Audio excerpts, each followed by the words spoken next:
Think project managers don't manage money? Think again. If you can't estimate how much it'll cost, how can you really manage the delivery?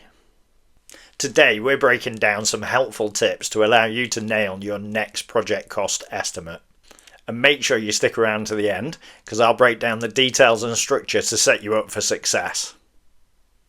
I'm Dave, welcome back to Project Management 101. When I started out as a project manager, I used to think I was great at estimating. I built loads of plans and the associated financial cost models to go with them. I used product-based planning and work breakdown structure to support the details. I did have a good amount of experience.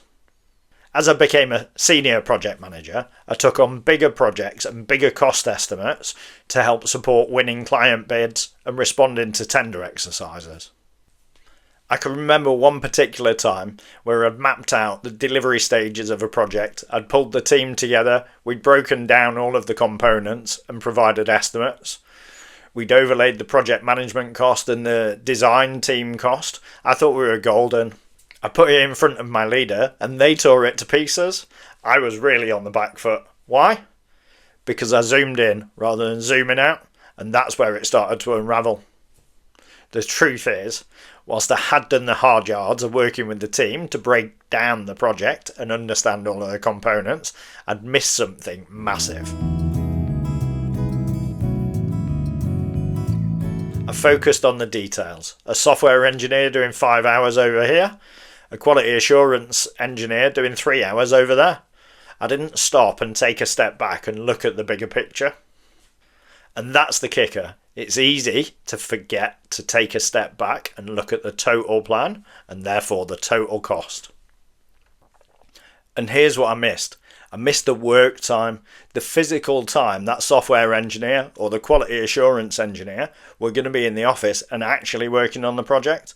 Whilst we might have thought the job only took 5 hours, or we thought it would take 5 hours, reality is when I'm charging that or budgeting for that, I should budget for the whole day, because it's unlikely they're going to spend the other 2 hours not working on the project, and it's unlikely I'm going to be able to sell a client a project where I bill for 2 hours a day versus 5 hours a day and be able to dual run a project. That's just very unlikely in a commercial world. So I'd missed many hours that should have been included in the estimate, and in the end, when I totaled it all up, it was approximately £100,000. That's quite a gap. I felt embarrassed and I felt admonished. However, with the wonder of hindsight, perhaps it was a gift. I've never repeated that mistake again, and I've built many successful teams over the years as I've grown to be a senior program manager, and I've been able to coach and train and watch out for that situation to make sure they don't fall into the trap that I did. And let's hope that you can do the same based on what we're talking about here today. So, with that hindsight and that lesson, and what I'm going to encourage that we do moving forwards, is to fact check and to validate always. When it comes to estimation, there's a golden rule to make it super simple. So here's the golden rule. I'll pop it up on the screen as well, so you can write it down or screenshot it. For us, as project managers, we care about somebody's day rate. So that's their day bill out rate for a client or internally in a team. So that could be, as a project manager, my cost per day is £500. In larger organisations, we might call this a blended day rate, which includes the total cost for the role, such as national insurance contributions, the pensions contributions, and it's blended across a number of team members who are all perhaps in the same role, but maybe on slightly different salary bands within that. But it gives you a total average that you then charge out across each team as you do in those estimates. So the golden rule we'll talk about the blended day rate, but I just wanted to explain what that was. So the golden rule that we care about is the blended day rate. What is that amount? Times by the work duration. So if that's £500 and it's 1 day's work equals the cost, that would be £500. So we can make that maths really simple, and that applies for any role. As soon as you've got that blended day rate and as soon as you've got the duration of the work in days. It will allow you to spit out the figure for the total elapsed days for that individual, and then we start to build up our estimate from there. I think it's really important to validate it per role. It's really important to validate it per month of work. Remember that zoom out. And it's really important to validate it always, continually, until your estimate's complete, you've reviewed it, and you're comfortable that it becomes baseline. So we apply that formula across each role.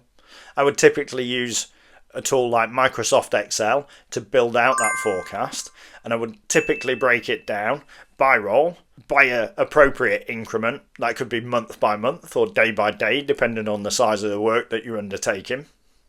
And then I'd use a tool like Microsoft Excel to use the inbuilt formula function to do the calculations and to spit me out my cost. I'd validate it with a calculator just to make sure I hadn't missed anything within the spreadsheet, or I'd double check all of the different formulas in the spreadsheet to make sure that they were added up accurately, so I didn't make any further mistakes, as I've talked about previously.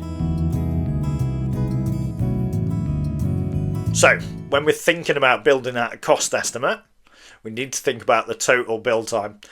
Don't be like me and make that mistake. Obviously, you've got the tools now, you've watched this video, and I do hope you go and implement it. So when we're thinking about the total build time, it's that day, right? So I'm working for 5 hours, but actually I work for 7 hours. I need to build my whole day. And we can apply that across all the roles, as we've described already. And then we need to think about the different roles who are going to build to our work. So in an enterprise organisation, it's highly likely that the financial model means that each individual team member that contributes to a project will all bill some time to the project, and therefore as the project manager you need to account for that within the cost profile. So you need to think about all the disparate teams that might come and support you to deliver that, and I've got a list that I'll go through in a minute that will allow you then to get as accurate an estimate as possible, and then you'll nail it and you won't make my silly mistake. So in my world of enterprise IT, we might want to think about support and onboarding, service delivery and service introduction. Do those guys work together? Are they individual roles? Do I need to include all 4 role types? Who do I need to engage to understand that cost? I want to care about change management and engaging with the change team. I want to care about environment management. That could be maybe somebody like a DevOps engineer or a database administrator who will help me bring to life my platform and my databases. I'll need software engineers most likely. That could be somebody who does front-end development, maybe somebody that does back-end development, maybe a mobile app developer. I'll need quality assurance engineers and maybe automation engineers. I'll need business analysts, technical analysts. I'll need architects. I'll need technical architects and business architects. I'll need infrastructure support teams. That could be another set of project delivery functions. It could be another set of engineers and infrastructure engineers. So the list can go on massively, as you can imagine. This list is a good guide, but is certainly not exhaustive. So look around in your organisation, speak to project management peers, and just understand if you're missing anybody, you can get them on your list. Make sure you get that blended day rate and you will nail your estimation, I promise you. It's also worth at this point in time to take a step back and think about, are there any teams that you're dependent on or that are dependent on you, and will they have any costs that they'll expect to build to the project? Sometimes, and especially as I run a program of work, there can be multiple projects that have a shared cost or a cost on each other for the development, and that'll need to be tracked and synchronized. So it's worth just being aware of anything like that, making sure you get the teams together, have that conversation, and then you can get it included in your budget before it comes and bites you. Another great thing to think about, and a lot of organisations use this, is operational expenditure versus capital expenditure. You might hear this as OpEx or CapEx.